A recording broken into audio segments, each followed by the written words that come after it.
పోలీసోడు కాదు, దోపిడీ దొంగలకే దొంగ. అవును, మీరు విన్నది నిజమే. దోపిడీ దోచుకుంటే ఇక ఒకేసారి ఒంటిపైవి దోచుకుంటాడు. కానీ పోలీస్ డిపార్ట్మెంట్లో రౌడీ కంటే రూడ్గా ప్రవర్తిస్తూ ఉంటాడు ఇతడు. డబ్బులు ఇస్తే కేసును ఎటు నుంచి ఎటువైపుకైనా ఇట్టే తిప్పేస్తాడు. వందల మంది బాధితులు బాధలు వాడికి గుర్తుకురావు. మోసపోయిన వారి పట్ల సానుభూతి అస్సలే ఉండదు.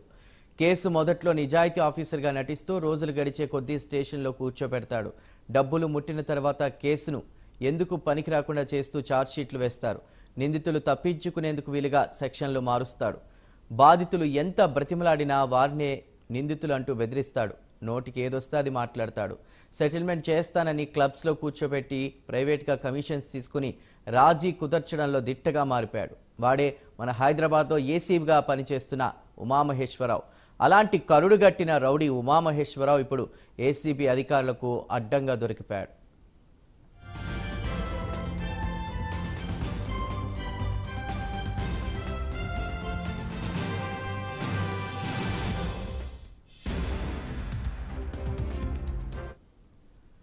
ఉమామహేశ్వరరావు ఇంట్లో అవినీతి నిరోధక శాఖ అధికారులు తనిఖీలు చేపట్టారు. అశోక్ నగర్లోని ఆయన ఇంటితో పాటు ఏకకాలంలో 10 చోట్ల దాడులు నిర్వహించారు. హైదరాబాద్, విశాఖపట్నంలో ఉమామహేశ్వరరావు నివాసాల్లో ఏసీబీ సోదాలు జరుపుతోంది. హైదరాబాద్లో 6 చోట్ల, ఇతర ప్రాంతాల్లో 4 చోట్ల దాడులు చేశారు. ఉదయం 5 గంటల నుంచి కూడా ఈ సోదాలు కొనసాగుతున్నాయి.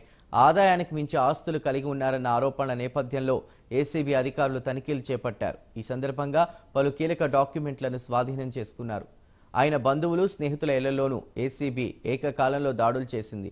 ఆయనకున్న స్థిరాచరాస్తులు, అప్పుల వివరాలను ఏసీబీ అధికారులు సేకరిస్తున్నారు. అలాగే సర్వీస్ రికార్డ్స్, ఆర్థిక లావాదేవీలపై ఆరా తీస్తున్నారు. ప్రస్తుతం ఉమామహేశ్వరరావు సాహితీ ఇన్ఫ్రా కేసుల విచారణ అధికారిగా ఉన్నారు. గతంలో ఆయన ఇబ్రహీంపట్నం ఏసీపీగాను పనిచేశారు.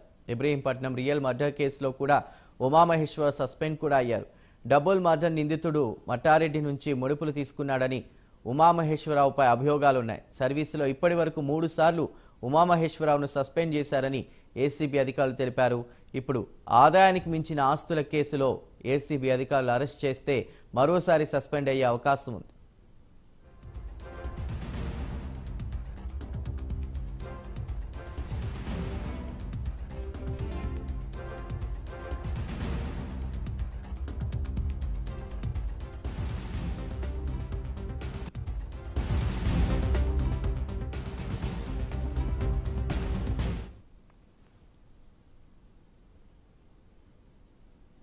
సాహితీ ఇన్ఫ్రా కేసును ముందుకు సాగకుండా ఉమామహేశ్వరరావు నీరుగార్చుతున్నారు.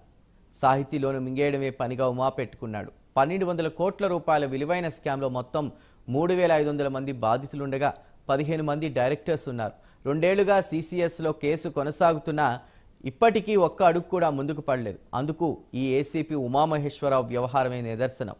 లక్ష్మీనారాయణ వద్ద డబ్బులు తీసుకుని కేసును నీరుగార్చారని బాధితులు ఆవేదన వ్యక్తం చేస్తున్నారు. అందుకు తమ దగ్గర ఆధారాలు కూడా ఉన్నాయని చెప్తున్నారు. మిగతా డైరెక్టర్స్ని పైసల కోసం ఊపిరి సడలకుండా నోటీసులపై నోటీసులు పంపిస్తున్నాడట. విచారణ చేసి ఏమైనా సాధించాడా అంటే తన అక్రమ సంపాదనను పోగు చేసుకున్నాడు. తాజాగా ఓ చార్టెడ్ అకౌంటెంట్తో కలిసి సెటిల్మెంట్స్ చేసేందుకు పూనుకున్నాడని బాధితులు చెప్తున్నారు.